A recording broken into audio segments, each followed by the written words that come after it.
Hello guys, कैसे हैं आप सब। होप कि आप लोग सब अच्छे होंगे। आज हम लोग साइंस का लेक्चर स्टार्ट करने जा रहे हैं। इससे पहले आपको मैथ्स का लेक्चर मिल रहा था, अब साइंस का लेक्चर भी मिलेगा। कॉन्स्टेंटली इसी तरह मैथ का लेक्चर, साइंस का लेक्चर पैरेलल चलते रहेगा। बस आप लोगों को क्या करना है, एक कंसिस्टेंसी को मेंटेन रखना है। ठीक है, हम लोग भी कंसिस्टेंसी को मेंटेन रखेंगे, आप भी कंसिस्टेंसी को मेंटेन रखेंगे। और साथ ही साथ ये बात की ध्यान रखना है कि कोई भी वीडियो लेक्चर स्किप नहीं करना है, स्किप कर करके नहीं देखना है। आप उसको एकदम थ्रॉली देखें। हार्डली 30 to 40 मिनट का वीडियो होगा और उसको आप अगर सही ढंग से देखेंगे तभी आपका माइंड में कंसेप्ट क्लियर हो पाएगा। अदरवाइज अगर कंसेप्ट क्लियर नहीं होगी तो फिर दिक्कत होगी, आपसे क्वेश्चंस नहीं बनेंगे, फिर आप परेशान रहेंगे। तो प्लीज़ वीडियो को स्किप ना करें, ठीक है। और थ्रॉली आप 30 to 40 मिनट आप बैठ के आप वीडियो को अच्छे ढंग से देखें, ठीक है। आज हम लोग साइंस में फिजिक्स पार्ट स्टार्ट करने जा रहे हैं, जिसमें कि पहला चैप्टर हम इलेक्ट्रिसिटी स्टार्ट करेंगे, ठीक है। और साथ ही साथ हम यहाँ पे एक चीज़ आपको बता दें कि चूँकि जो हम यहाँ पढ़ा रहे हैं तो हमारा ये मोटो रहता है कि हम बच्चे को एक तरह से फाउंडेशन उसका तैयार कर पाएँ। मतलब बहुत सारे बच्चे ऐसे होते हैं जो कि सिर्फ और सिर्फ ब्रीफ पढ़ के चले जाते हैं, ऊपर लाइटली पढ़ के चले जाते हैं, और जब कॉम्पिटिटिव एग्जाम में बैठते हैं तो उनके क्वेश्चन से पल्ले नहीं पड़ते। तो हमारा ये टारगेट रहेगा कि आपका बोर्ड एग्जाम्स के साथ साथ आपकी कॉम्पिटिटिव एग्जाम्स की भी प्रिपरेशंस हो। मतलब ये कि आपका एक तरह से फाउंडेशन तैयार हो जाए। तो हम यहाँ बेसिक से स्टार्ट करेंगे और बेसिक से स्टार्ट करके एक फाउंडेशन लेवल तक उसको ले जाएंगे, ठीक है। तो बस आप लोगों को सही ढंग से उसको सिर्फ पढ़ना है और प्रॉमिस कि आपसे एक भी क्वेश्चन नहीं छूटेगा, ठीक है। आप इतना श्योर रहें कि इससे ज़्यादा कंटेंट आपको इस लेवल तक कहीं मिलेगा नहीं और कहीं ज़रूरत नहीं है। अगर शायद आप कॉम्पिटिटिव एग्जाम में कभी बैठते होंगे तो आपको लगता होगा यार ये क्वेश्चंस कहाँ से आ गए, तो आप ये श्योर रहें कि आपको जितना पढ़ा देंगे उससे क्वेश्चंस बाहर नहीं जाएंगे। और साथ ही साथ जब आप 10th पास आउट करके कहीं बाहर जाओगे, 11th में पढ़ने जाओगे, तो फिर आपको कहीं कोई दिक्कत नहीं होगी। इतना लगेगा कि यार इतना तो हम बहुत कुछ पहले से पढ़ के आ चुके हैं, आपके पास उतना नॉलेज है। तो बस इतना ध्यान रखें, ठीक है। तो हम लोग आज स्टार्ट करेंगे, तो बस ध्यान रखिए कुछ चीज़ें एडवांस भी आपको मिलेंगी, तो आपको उसको अच्छे ढंग से समझना है, ठीक है। अगर कहीं नहीं समझ में आए तो वीडियो को आप स्लो कर लीजिए, फिर से ये एक बार नहीं दोबारा देखिए, ठीक है। और अगर फिर भी नहीं देखें तो आप कमेंट बॉक्स में वहाँ पे डाउट कर सकते हैं, इसके अकॉर्डिंग हम डाउट सेशन भी दे देंगे जैसा होगा, ठीक है। तो अभी फिलहाल हम स्टार्ट करते हैं। तो हम फिजिक्स में इलेक्ट्रिसिटी स्टार्ट करने जा रहे हैं। तो चैप्टर स्टार्ट करने से पहले आपके माइंड में एक टेबल कंटेंट बनना बहुत ज़रूरी है कि चैप्टर में हमें पढ़ना क्या है, ताकि जब आप बुक खोलें तो आपको ये पता चल पाए कि हमें चैप्टर में क्या शुरू करना है, क्या पढ़ना है। चैप्टर खोलते ही अगर ये पता चल जाए कि चैप्टर में हमें क्या क्या चीज़ पढ़ना है, तो उस तरह से हमारे माइंड में एक पूरा का पूरा चैप्टर तैयार हो जाता है। फिर आपको कभी आप चैप्टर भूलोगे नहीं। तो इस वजह से चैप्टर को एक याद रखने के लिए, अच्छे ढंग से कंसेप्ट में बनाए रखने के लिए, उसके लिए आपको क्या करना पड़ेगा, सबसे पहले आपको टेबल कंटेंट याद रखना पड़ेगा, उसके टॉपिक्स क्या क्या हैं वो पता करने हैं, ठीक है। तो यहाँ पे सबसे पहले हमने टॉपिक सारे लिख दिए हैं कि आपको इस चैप्टर में पढ़ने क्या क्या है। कुछ एडवांस टॉपिक भी आपको हैं जो कि थोड़ा सा आपको ब्रीफ डिस्क्रिप्शन मिलेगा, बहुत ज़्यादा डिटेल यहाँ नहीं पढ़ना, थोड़ा सा ब्रीफ डिस्क्रिप्शन हम देंगे आपको, ताकि आपको ऐसा मतलब बोर्ड के साथ साथ आपके एक बेसिक्स के साथ साथ एडवांस तक भी क्लियर हो जाए, ताकि आप जब आगे जाएं या किसी कॉम्पिटिटिव एग्जाम्स के लिए प्रिपेयर करें या NTSC KVPY ओलंपियाड में अगर बैठें तो आपको किसी भी परेशानी को फेस ना करना पड़े, ठीक है। तो इसमें हम लोग सबसे पहला पार्ट पढ़ेंगे इंट्रोडक्शन कि इलेक्ट्रिसिटी है क्या, ठीक है। इलेक्ट्रिसिटी के बारे में हम क्या जानते हैं, तो वो सारा का सारा इंट्रोडक्शन हम इलेक्ट्रिसिटी इंट्रोडक्शन पार्ट में पढ़ेंगे। दूसरा पार्ट है इसका topic charge and its properties, ठीक है। हम इसमें चार्ज एंड प्रॉपर्टीज़ के बारे में पढ़ेंगे, क्योंकि इलेक्ट्रिसिटी में हम देखेंगे कि इसमें चार्ज की ही स्टडी करते हैं, तो इस वजह से यहाँ पे हम चार्ज एंड इट्स प्रॉपर्टीज़ पढ़ेंगे। थर्ड इसका है method of charging. Fourth topic है Coulomb's law and electric force. ये सारे टॉपिक आपके फिलहाल 10th में नहीं है। Coulomb's law and electric force, electric field and electric line of force ELOF, electric work done, ये 2-3 टॉपिक आपके सिलेबस में नहीं है, लेकिन फिर भी आपको एक बेसिक्स दे देंगे ताकि आपको नॉलेज रहे, ठीक है। क्योंकि जब कंपटीशन में आप जाएंगे, कॉम्पिटिटिव एग्जाम्स को आप जब फेस करेंगे, तो वहाँ पे आपको कुछ क्वेश्चंस मिलेंगे जो कि आपको थोड़ा सा इससे रिलेटेड हो। तो इस वजह से इसकी हम ब्रीफ आइडिया एक आपको दे देंगे ताकि आपके माइंड में एक कंसेप्ट आ जाए, ठीक है। फिर उसके बेसिस पे कुछ क्वेश्चंस भी करवा देंगे, ठीक है। टेंशन नहीं लेना आपको, डोंट वरी, ठीक है। देन है electric potential and potential difference, real में चैप्टर आपका यहाँ से स्टार्ट होता है, ठीक है। Electric current, conductors, semiconductors, insulators, super conductors, इसकी थोड़ी सी कंसेप्ट ऑलरेडी आपके पास पहले से भी होगा, लेकिन थोड़ा सा और जान लेंगे क्या क्या है। फिर नेक्स्ट हम लोग देखेंगे electrical symbol and circuit diagram, ठीक है। तो यहाँ पे हम electrical symbol and circuit diagram के बारे में पढ़ेंगे। फिर then Ohm's law and its verification, experimental verifications पढ़ेंगे, और उसी के साथ साथ यहाँ पे ohmic and non ohmic conductor देखने को मिलेगा, ठीक है। Then resistance, resistivity and factors affecting on resistance, ठीक है। इसके बाद कॉम्बिनेशन ऑफ रेसिस्टेंस यहाँ पे पढ़ेंगे हम, सीरीज एंड पैरेलल कॉम्बिनेशंस, ठीक है। फिर electrical energy and power, last heating effect of electric current, ठीक है। यहाँ तक आपका चैप्टर कंप्लीट हो जाता है अकॉर्डिंग टू 10, लेकिन कुछ चीज़ें हैं जो कि अगर कुछ ICSE के अगर बच्चे हैं तो उनके लिए या फिर आपके लिए आगे के लिए ज़रूरी होगा, जो कि एडवांस थोड़ा टॉपिक है। Cell, EMF, terminal voltage, internal resistance and introduction of some electrical instrument like ammeter, volt meter, galvanometer and potentiometer, ठीक है। तो ये सारे चीज़ जो है थोड़ा सा आपको जस्ट इसका ब्रीफ आइडिया लेना है, ठीक है, और कोई प्रॉब्लम नहीं होगी। तो बस चाहे आप ICSE के बच्चे हो या फिर CBSE के बच्चे हो, डोंट वरी, आपको हम इतना कंसेप्ट दे देंगे कि आपको कहीं जाने की ज़रूरत नहीं है, ठीक है। जो भी आपके पास बुक है, कोई भी बुक आप रीड कर सकते हो, ठीक है, लेकिन आपको कहीं इससे ज़्यादा कंसेप्ट लेने की जरूरत नहीं है, that will be the enough for you, ठीक है। तो आपको जल्दी इसको नोट डाउन कर लीजिए। अब हम लोग चैप्टर स्टार्ट करते हैं। जहाँ कहीं भी आपको प्रॉब्लम हो, बहुत ज़्यादा अगर कंटेंट हो, लगता हो कि नहीं लिख पाए, तो पॉज कर लीजिए वीडियो को, फिर आप नोट कर लीजिए, ठीक है। अब सबसे पहला हम इंट्रोडक्शन पार्ट में जाएंगे। इंट्रोडक्शन पार्ट में हम क्या देखते हैं, चैप्टर का नाम है इलेक्ट्रिसिटी, ठीक है। अब चैप्टर का नाम इलेक्ट्रिसिटी है, तो आखिर इलेक्ट्रिसिटी से हम क्या समझते हैं, right. So electricity drive from a Greek word, drive from a Greek word electron, Greek word electron. Electron means which means charge. तो इलेक्ट्रिसिटी कहाँ से आया है, तो इलेक्ट्रिसिटी एक ग्रीक वर्ड से आया है which is called as electron, और इलेक्ट्रॉन का मतलब होता है चार्ज। मतलब आप कह सकते हो कि electricity is the study of charge. तो इलेक्ट्रिसिटी क्या है, तो इलेक्ट्रिसिटी में हम क्या करते हैं, study of charge is called electricity. So study of charge is called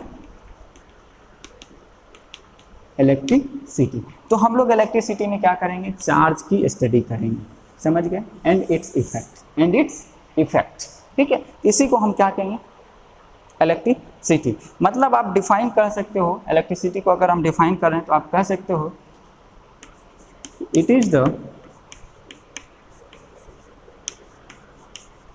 branch of physics in which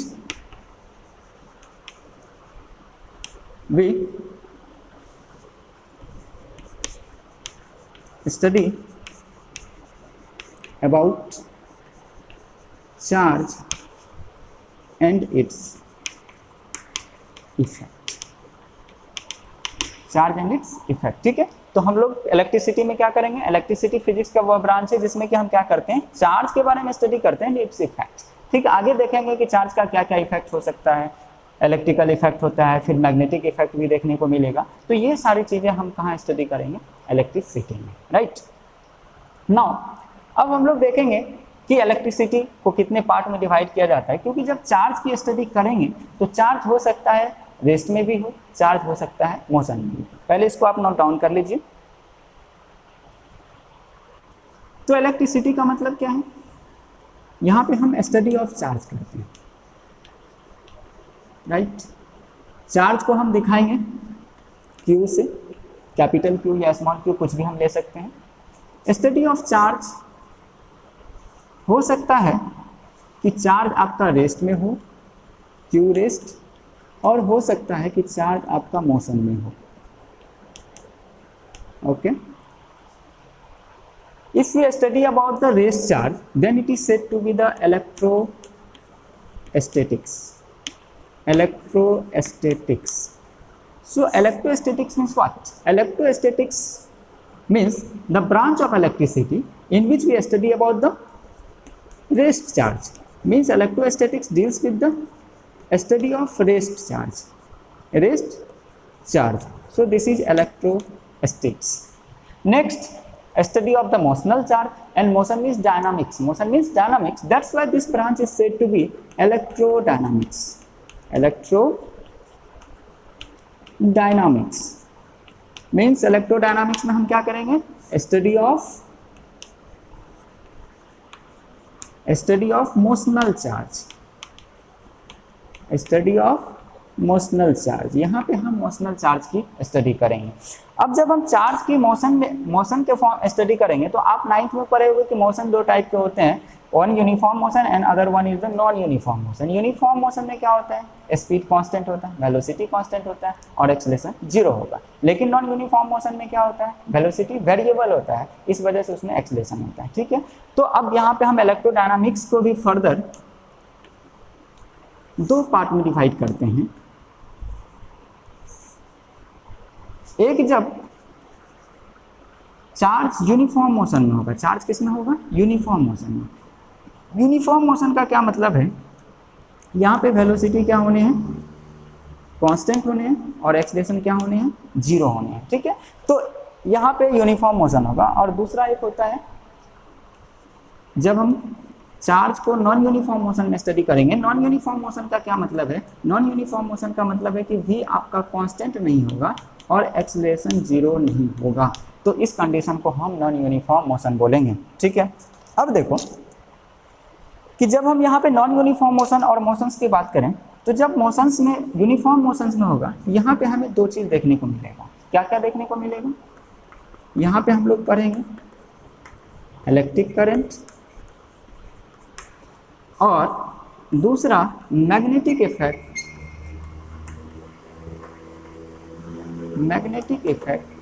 of electric current. Magnetic effect of electric current. तो ये दो चैप्टर हमें किसमें पढ़ने होते हैं? इलेक्ट्रोडायनामिक्स का दो पार्ट हो गया, एक इलेक्ट्रिक करंट और magnetic effect of electric current. ये दोनों चीज़ हमें पढ़नी है। ठीक है, और जब नॉन यूनिफॉर्म मोशन में होता है तो यहाँ पे क्या होता है कि ये इलेक्ट्रोमैग्नेटिक रेडिएशन देता है।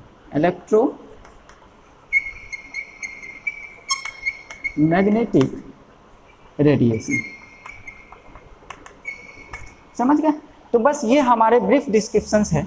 ठीक है, कि इलेक्ट्रिसिटी में हम क्या क्या पढ़ते हैं। तो इलेक्ट्रिसिटी क्या है? Study of charge. ठीक है, चार्ज की स्टडी करेंगे। अब charge may be at the state of the rest और may be in the state of the motion.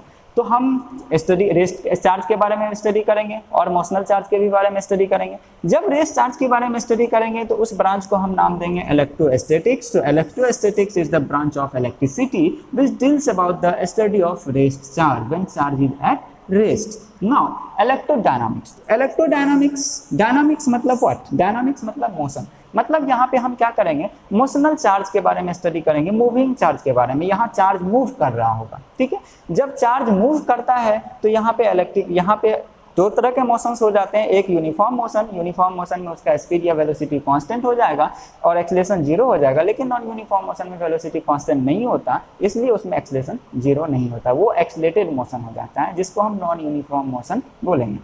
तो जब यूनिफॉर्म मोशन में चार्ज की स्टडी करेंगे तो वहाँ पे हमें दो चैप्टर देखने को मिलेंगे, electric current and magnetic effect of electric current, जो कि आपको दोनों पढ़ना है। और जब नॉन यूनिफॉर्म मोशन में होगा तो इलेक्ट्रोमैग्नेटिक रेडिएशन। ठीक है, तो ये हमें पढ़ने होते हैं। आप नोट डाउन कर लीजिए इसको।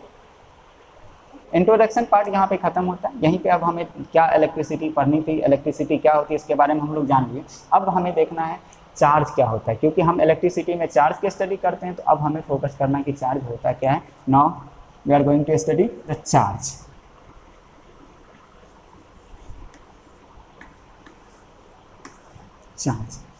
तो सबसे पहले हम चार्ज को डिफाइन करते हैं। चार्ज को डिफाइन क्या करेंगे?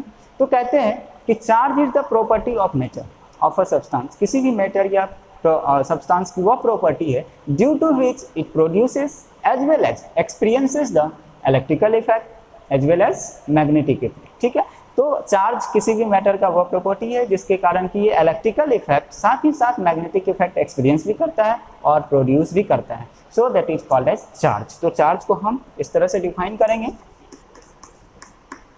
It is the property of matter due to which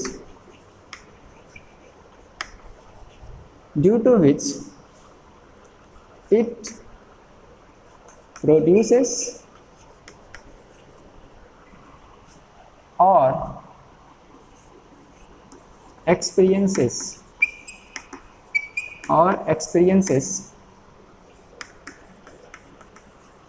electric effects as well as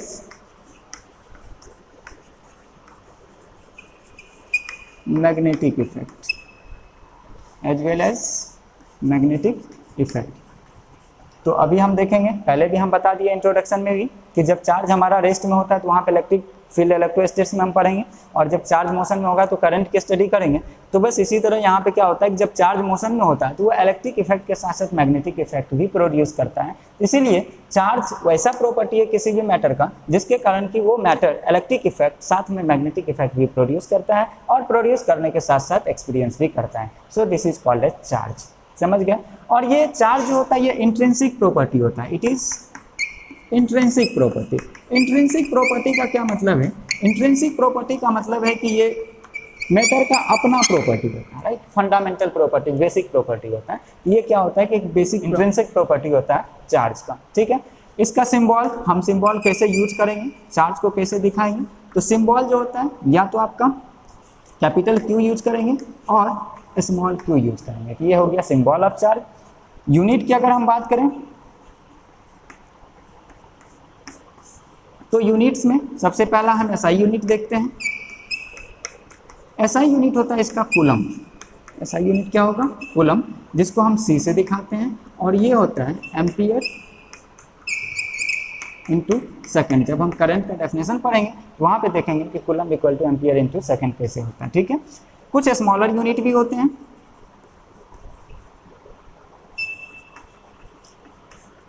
smaller unit में क्या क्या हो सकते हैं? इसको कहते हैं मिली कूलम, 10⁻³ कूलम, और एक होता है आपका माइक्रो कूलम। माइक्रो कूलम क्या है? 10⁻⁶ कूलम। तो ये हो गया इसके स्मॉलर यूनिट जो कि मिली कूलम, ठीक है? और ये आपका micro coulomb, right?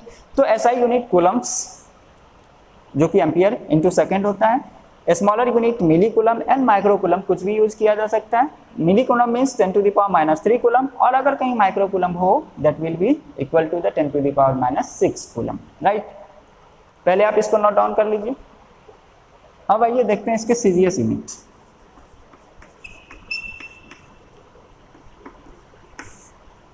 CGS unit क्या होते हैं? CGS unit state coulomb,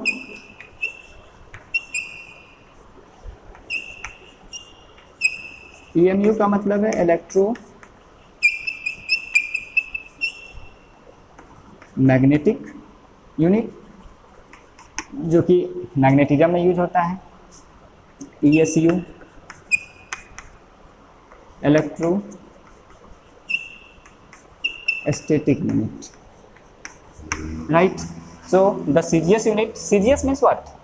9th में आप पढ़े होंगे दो तरह की यूनिट ऐसे सिस्टम, तो CGS, SI, CGS, MKS, FPS भी होता है, लेकिन सबसे कॉमन जो चलता आ रहा है वो आपका जो ट्रेंड में भी चलता आ रहा है वो SI और CGS है, ठीक है? तो CGS मतलब क्या है? सेंटीग्राम सेकेंड, मतलब length in centimetre, and mass will be measured in the gram and time will be measured in the second. So CGS unit of the charge is the state coulomb or EMU or ESU, right? So EMU stands for the electromagnetic unit and ESU stands for the electrostatic unit. कुछ relations होते हैं। 1 coulomb equal to होते हैं 3 × 10⁹ ESU और 1/10 EMU। तो ये आपके coulomb और इसके स्टेट कूलम में, ठीक है, आप कह सकते हो कि जो इसका CGS यूनिट होता है उसमें ये रिलेशन होता है, राइट? तो जो भी आपको अगर कन्वर्ट करना हो कूलम को, अगर ESU में कन्वर्ट करना हो तो आप उसमें भी कन्वर्ट कर सकते हो, EMU में अगर कन्वर्ट करना हो तो आप उसमें भी कन्वर्ट कर सकते हो। तो ये सारे इनके यूनिट्स होते हैं, SI unit as well as the CGS unit, ठीक है? कुछ और बातें हमें चार्ज के बारे में जानना है। चार्ज एक स्केलर क्वांटिटी होता है। चार्ज क्या होते हैं? स्केलर क्वांटिटी होता है। आप 9th में फिजिक्स में पढ़े होंगे physical quantity is classified into two types, one is the scalar quantity and other one is the vector quantity. Scalar quantity किसे कहते हैं? The scalar quantity is the physical quantity which have only magnitude, which has only magnitude, doesn't have the direction.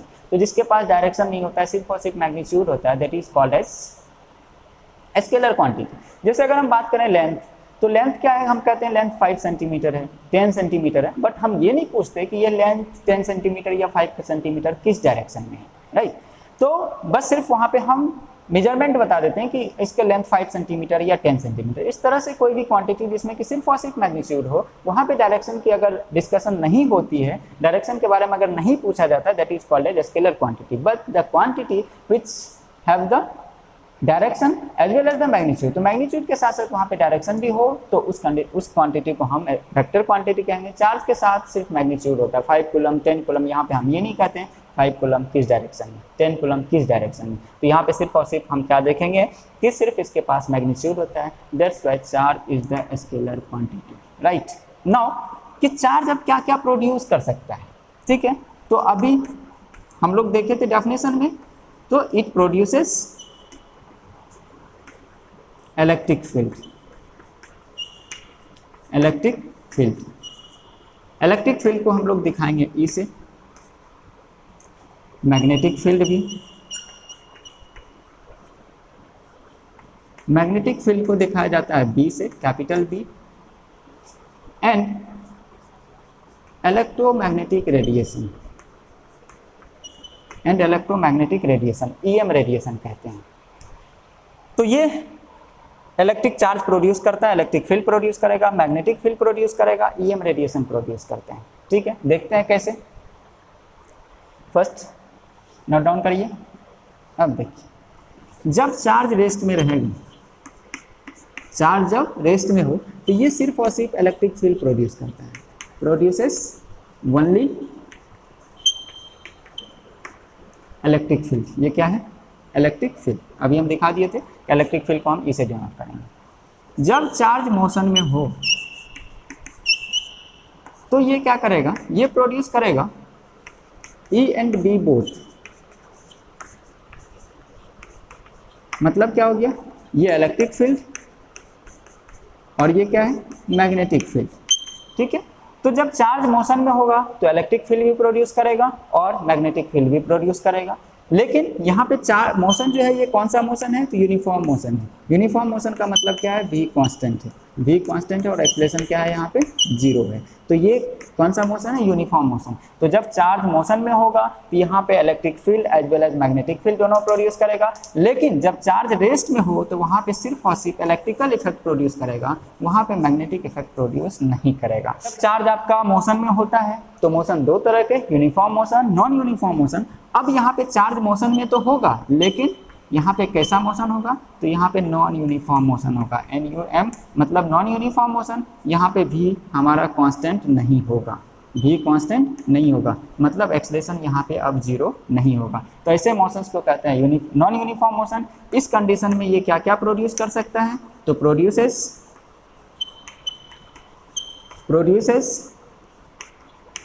Electric fields, magnetic fields and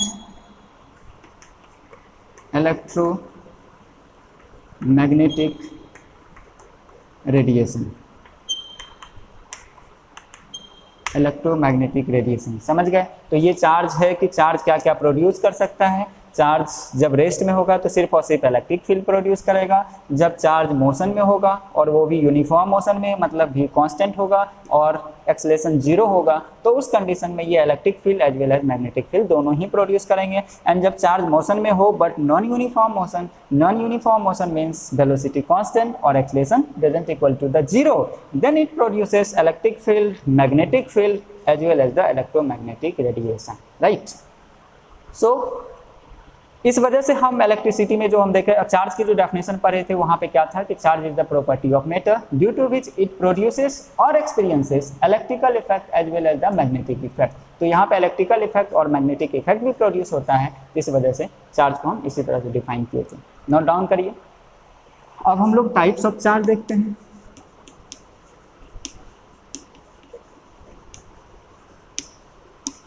types of charge क्या क्या हो सकते हैं? Types of charge में positive charge हो सकते हैं और नेगेटिव चार्ज हो सकते हैं।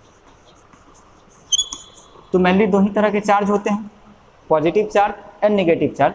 बट यहाँ पे हम एक और भी चार्ज पढ़ेंगे, source charge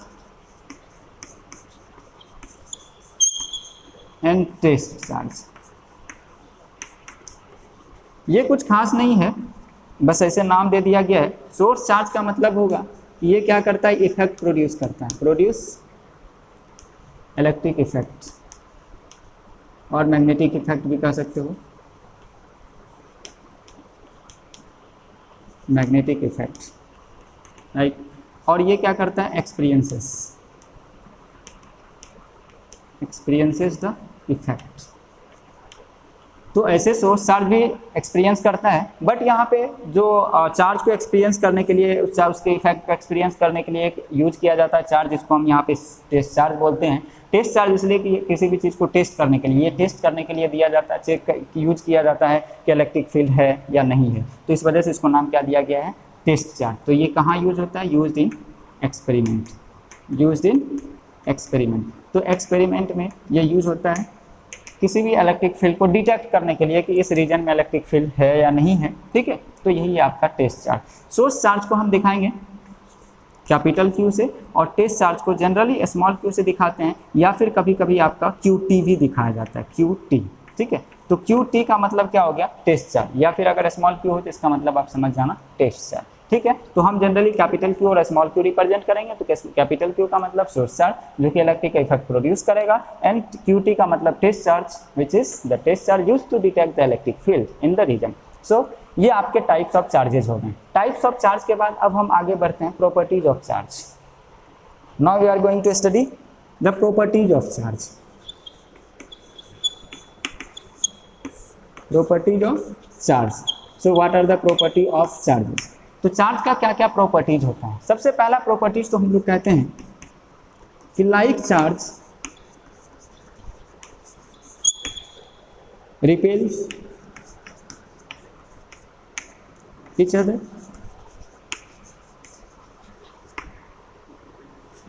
like charges repel each other, and unlike charges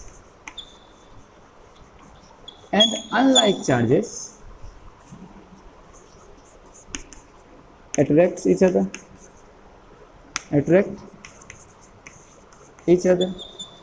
मतलब अगर प्लस प्लस होगा, पॉजिटिव चार्ज है, तो here will be the repulsion, and if the negative charge then also will be the repulsion, but if it will be the positive and negative opposite charges then it will be the, here will be the attraction। तो यहाँ पे क्या होगा, attraction होगा। समझ गए? ये properties of charge है। पहला प्रॉपर्टीज ये हम लोग क्या देखें कि लाइक चार्जेज एक दूसरे को रिपेल करेंगे, बट जो अनलाइक चार्जेज होंगे वो एक दूसरे को अट्रैक्ट करेंगे। नेचर में ऐसा होता भी है, ठीक है। तो पॉजिटिव पॉजिटिव अगर होगा तो repulsion, minus minus negative negative हो तो रिपल्सन, और अगर पॉजिटिव नेगेटिव हो तो यहाँ पे अट्रैक्शन। तो पहली प्रॉपर्टीज तो ये हो गई, ठीक है। दूसरी प्रॉपर्टीज की अगर हम बात करें तो चार्ज क्या होता है, लोग लिखते हैं charge is first second, charge is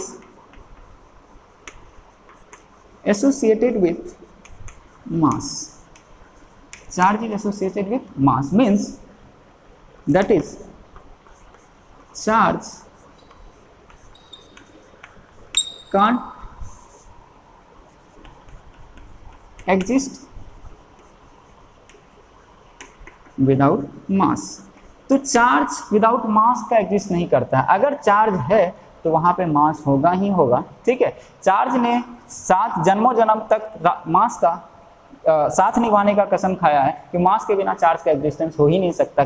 कहीं भी चार्ज हो तो वहाँ पे चार्ज के साथ साथ क्या होगा, मास होंगे। लेकिन मास के साथ ये कंपलसरी नहीं है भाई, चार्ज हो तो भी ठीक है, नहीं हो तो भी ठीक है। तो मतलब ये आप कह सकते हो कि चार्ज और मास में एक ऐसा प्यार है, वन साइडेड लव है। मतलब सिर्फ चार्ज का ही वन साइडेड लव है, इतना ज़्यादा डेडिकेशन है मास के साथ कि भाई जहाँ आप जाओगे वहाँ हम जाएंगे, मतलब आपके बिना मेरा कोई एग्जिस्टेंस नहीं है। तो चार्ज हमेशा मास के साथ ही होगा। Charge can't exist, can never exist without the mass. अगर कहीं चार्ज है तो इसका मतलब वहाँ पे मास होगा ही होगा, ठीक है। तो charge is charge can't exist without mass, but आप यहाँ पे ब्रैकेट में लिख सकते हो but mass can exist, mass can exist without charge.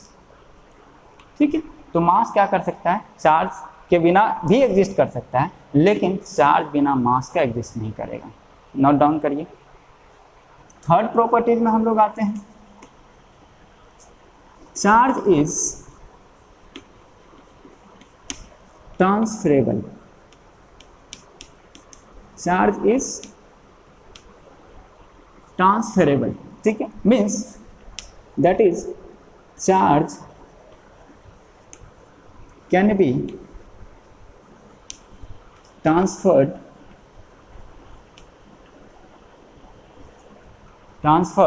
from one body to another body, ठीक है। तो charge can be transferred from one body to another body, means charge is the transferable. कैसे transfer होता है ये हम लोग method of charging में पढ़ेंगे, वहाँ पे फ्रिक्शनल मेथड पढ़ेंगे, इंडक्शन मेथड पढ़ेंगे, कंडक्शन मेथड पढ़ेंगे, जिससे कि चार्ज ट्रांसफर होता है। तो बस आप अभी इतना जाने कि चार्ज क्या हो सकता है, ट्रांसफर हो सकता है, तो चार्ज इज ट्रांसफरेबल। ठीक है, ये थर्ड प्रॉपर्टीज हो गई। फोर्थ प्रॉपर्टीज होती है charge is invariant, charge is invariant. Charge in invariant का मतलब है that is it is independent of the speed of substance, ठीक है, या फिर मैटर। तो किसी भी सब्सटेंस या मैटर के मोशन पे चार्ज डिपेंड नहीं करता है। चार्ज क्या होते हैं, इनवेरिएंट होते हैं, मतलब charge is the independent from the motion. ठीक है, तो इस प्रॉपर्टी को हम कहते हैं invariant property. So charge is invariant. तो कितना हो गया, फोर्थ प्रॉपर्टीज हो गया। Now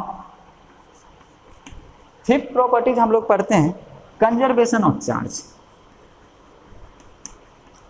conservation of charge. Conservation of charge आप बचपन से पढ़ते आ रहे हैं, कहीं भी अगर कंजर्वेशन लगा हो तो इसका मतलब क्या, can neither be created nor be destroyed, बस वही। तो यहाँ पे भी सेम चीज करेंगे, charge can neither be created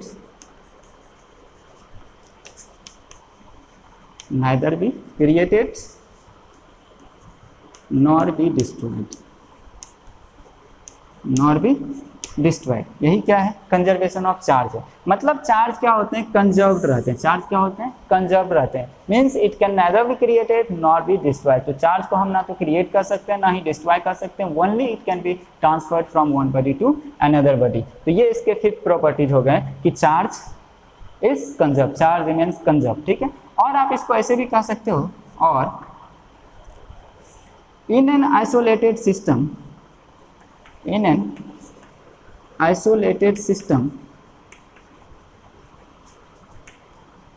total charge remains constant, मतलब कोई अगर आइसोलेटेड सिस्टम है उसमें अगर कुछ चार्ज है तो उसका टोटल चार्ज क्या होता है, कांस्टेंट होता है, वो कभी चेंज नहीं हो सकता। ट्रांसफर हो सकता है एक बॉडी से दूसरे बॉडी, लेकिन वो चेंज नहीं हो सकता। अब बात रहे आइसोलेटेड सिस्टम क्या है, आइसोलेटेड सिस्टम खास करके अभी तो आप लोगों को पता चली कि सारे चीज से सेपरेट हो जाना। ठीक है, तो मतलब ऐसा सिस्टम जिससे कि कोई नेचर उसके एनवायरमेंट का कोई इफेक्ट ना हो, बाहरी किसी भी एक्सटर्नल चीज का इफेक्ट ना हो, तो ऐसे सिस्टम को हम आइसोलेटेड सिस्टम कहेंगे। तो किसी भी आइसोलेटेड सिस्टम का चार्ज क्या होता है, कांस्टेंट होता है। अब मान लो ये एक आइसोलेटेड सिस्टम है, यहाँ पे दो बॉडी है, क्या है, दो बॉडी है। सपोज कि हम यहाँ पे एक का चार्ज देखे हैं 5 कूलम प्लस में, और इसका है +2 कूलम। ठीक है, तो टोटल अगर हम बात करें, इसको मान लो कि आप Q1 है Q2 है। ठीक है, तो Q टोटल अगर हम बात करें, मतलब चार्ज टोटल कितना है, तो Q टोटल इक्वल टू हम क्या करेंगे, Q1 + Q2। Q1 + Q2 कितना होगा, 5 कूलम + 2 कूलम, तो ये हो गए आपके 7 कूलम। तो 7 कूलम अभी हो गया। ठीक, इसके बाद अब इसको क्या करते हैं, फ्रिक्शन करवा देते हैं दोनों को। आफ्टर फ्रिक्शन, जब फ्रिक्शन करवा दिया तो कुछ चार्ज ट्रांसफर हो गया। अब पता चला कि जो 5 कूलम वाले का चार्ज था, मान लेते हैं वो कितना हो गया 4 कूलम, और जो 2 कूलम वाले का चार्ज था उसका कितना हो गया 3 कूलम। ठीक है, चार्ज ट्रांसफर हो गया। इसको अब मान लो आप Q3 और इसको मान लो Q4। तो अब यहाँ पे आप क्या करोगे, Q टोटल अगर निकालोगे तो Q टोटल इक्वल टू क्या होगा Q3 प्लस Q4, और Q3 कितना है 4 कूलम प्लस 3 कूलम, ये टोटल आपके 7 कूलम। तो आप देख लीजिए कि जो Q टोटल है Q1 plus Q2 equal to 7 coulomb, और Q3 प्लस Q4 भी आपका क्या है 7 कूलम। मतलब ये है कि Q1 plus Q2 equal to Q3 plus Q4। इसी को तो हम कंजर्वेशन ऑफ चार्ज कहते हैं कि किसी भी आइसोलेटेड सिस्टम में आप उसको चाहे कितना भी कुछ कर दो, फ्रिक्शन करवा दो, कंडक्शन करवा दो, लेकिन चार्ज ट्रांसफर होगा, लेकिन जो टोटल चार्ज होगा सिस्टम का वो हमेशा कांस्टेंट रहेगा, जो कि total charge before the friction 7 coulomb था, आफ्टर द फ्रिक्शन भी 7 कूलम है। तो किसी भी आइसोलेटेड सिस्टम का चार्ज क्या होता है, कांस्टेंट होता है। यही आपका है कंजर्वेशन प्रिंसिपल ऑफ चार्ज। ठीक है, नोट डाउन करिए।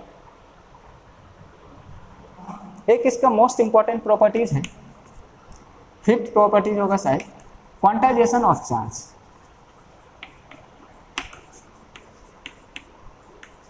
क्वांटाइजेशन ऑफ चार्ज, ये सबसे इसका इंपॉर्टेंट प्रॉपर्टीज है। इस पे आपको न्यूमेरिकल भी मिलेंगे, इवन आपके बोर्ड में भी, सिलेबस में। तो क्वांटाइजेशन ऑफ चार्ज, क्वांटाइजेशन का मतलब क्या होता है? क्वांटाइजेशन का मतलब है मेजरेबल या मेजरमेंट आप कह सकते हो, कैलकुलेशन कह सकते हो, कि मतलब चार्ज को हम क्या कर सकते हैं, कैलकुलेट कर सकते हैं, या फिर आप कह सकते हो फिक्स्ड अमाउंट। क्या हो सकता है? फिक्स्ड अमाउंट होता है। ठीक है, तो इसी को हम कहते हैं क्वांटाइजेशन ऑफ चार्ज। मतलब charge can B quantized, charge can be calculated, charge can be measured. ठीक है, means charge has the fixed amount. मतलब जैसे अगर हम बात करें, सपोज कि आप कहो खाना हम खा रहे हैं, तो खाना आप खा रहे हो तो चावल, अब जैसे आप चावल रोटी हम खाए तो चावल को हम क्वांटाइज नहीं कर सकते, ये नहीं कर सकते कितना चावल खाए। ठीक है, कैलकुलेट नहीं कर सकते, काउंट नहीं कर सकते, but charge can B quantized, मतलब कि it can be calculated. So quantization of charge का क्या मतलब हो गया? Charge can B calculated. So this is the quantization of charge. Charge can be calculated. Now कि चार्ज हमको हम कैलकुलेट कैसे करते हैं, तो अगर हम इसका देखें तो इसके अकॉर्डिंग हम कहते हैं according to this principle, means according to this principle, किस प्रिंसिपल? मतलब quantization of charge.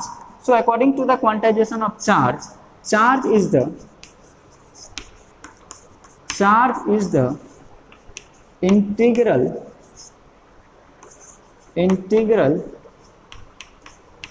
multiple of fundamental charge। ठीक है, तो चार्ज क्या होता है? फंडामेंटल चार्ज का इंटीग्रल मल्टीपल होता है। ठीक है, इंटीग्रल मल्टीपल होता है। मतलब इसके लिए अगर हम देखते हैं तो चार्ज इक्वल टू होता है Q equal to plus minus NE। ठीक है, N यहाँ पे क्या होता है? इसको हम कहते हैं फंडामेंटल चार्ज। इसको क्या बोला जाता है? Fundamental charge. अभी देखेंगे इसका डेफिनेशन। फंडामेंटल चार्ज, N क्या है? ये इंटीजर होता है, जो कि आपका हो सकता है 1 2 3, तो इस तरह से। ठीक है, और Q हो गया चार्ज ऑन एनीबॉडी। तो मतलब यहाँ पे चार्ज क्या है कि charge is the integral multiple of the fundamental charge. मतलब यहाँ पे फंडामेंटल चार्ज आपका इलेक्ट्रॉन है, E है। ठीक है, और इंटीग्रल मल्टीपल मतलब इंटीजर है 1 2 3।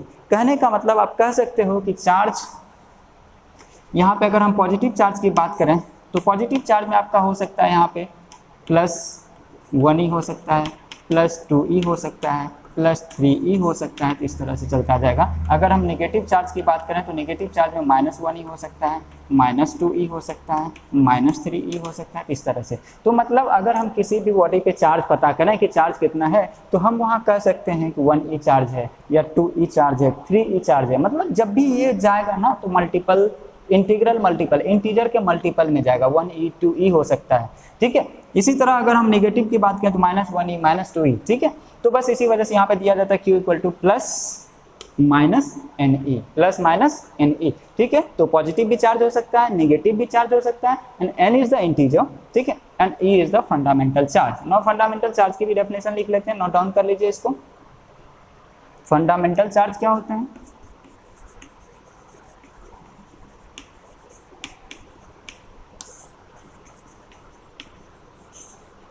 हेडिंग लीजिए फंडामेंटल चार्ज। तो फंडामेंटल चार्ज क्या कहते हैं? It is the smallest charge which can exist independently। तो क्या होता है कि ये चार्ज इंडिपेंडेंटली एग्जिस्ट कर सकता है, that is the charge on electron. और ये क्या होता है कि एक इलेक्ट्रॉन पे जो चार्ज होता है उसी को हम क्या कहते हैं? फंडामेंटल चार्ज कहते हैं। मतलब E इक्वल टू आप कह सकते हैं कि 1.6 इंटू 10⁻⁻19 कूलम्ब, यही है फंडामेंटल चार्ज। तो फंडामेंटल चार्ज क्या है? It is the smallest charge which can exist independently, that is the charge on electron. तो चार्ज एक मतलब फंडामेंटल चार्ज जो कि इंडिपेंडेंटली एग्जिस्ट कर सकता है उसी को हम क्या कहते हैं? फंडामेंटल चार्ज, जो कि किसी पे डिपेंड नहीं करता हो। एक इलेक्ट्रॉन का चार्ज 1.6 इंटू 10⁻⁻19 कूलम, ये सबसे स्मॉलेस्ट चार्ज है जिसको हम क्या कहेंगे? तो किसी भी अगर बॉडी में चार्ज होगा तो या तो सबसे स्मॉलेस्ट यही होगा या फिर इससे ज़्यादा हो सकता है, और इससे ज़्यादा क्या होगा? वो आपका Ne के फॉर्म में होगा, मतलब E के मल्टीपल में होगा, 1e 2e 3e इस तरह से होगा। लेकिन सबसे स्मॉलेस्ट चार्ज जो होगा इतना ही हो सकता है। तो आज का क्लास यहीं ख़त्म करते हैं, फिर इसके बाद हम लोग नेक्स्ट इसके बाद पढ़ेंगे कूलम्ब्स फोर्स, ठीक है, एंड इलेक्ट्रिक फोर्स। बस आप लोग इसी तरह साथ बनाए रखें, ठीक है, और सारे वीडियो को आप अच्छे से देखें, स्किप बिल्कुल भी ना करें। और साथ ही साथ जो बच्चे आपके जो फ्रेंड्स जिसको कि सही प्रॉपर ढंग से साइंस नहीं मिल रहा हो या फिर मैथ्स का लेक्चर नहीं मिल रहा हो, तो आप उसको ज़्यादा से ज़्यादा वीडियो को शेयर करें ताकि उसे भी बेनिफिट मिल सके। तो ज़रूर चैनल को सब्सक्राइब, लाइक एंड शेयर जरूर करें जितना हो सके, ठीक है, ताकि सबको बेनिफिट मिल सके, maximum student can be benefited. हम लोग आपके लिए मेहनत कर रहे हैं, आप लोग भी हमारे साथ मेहनत करिए, ठीक है। चलिए, थैंक यू।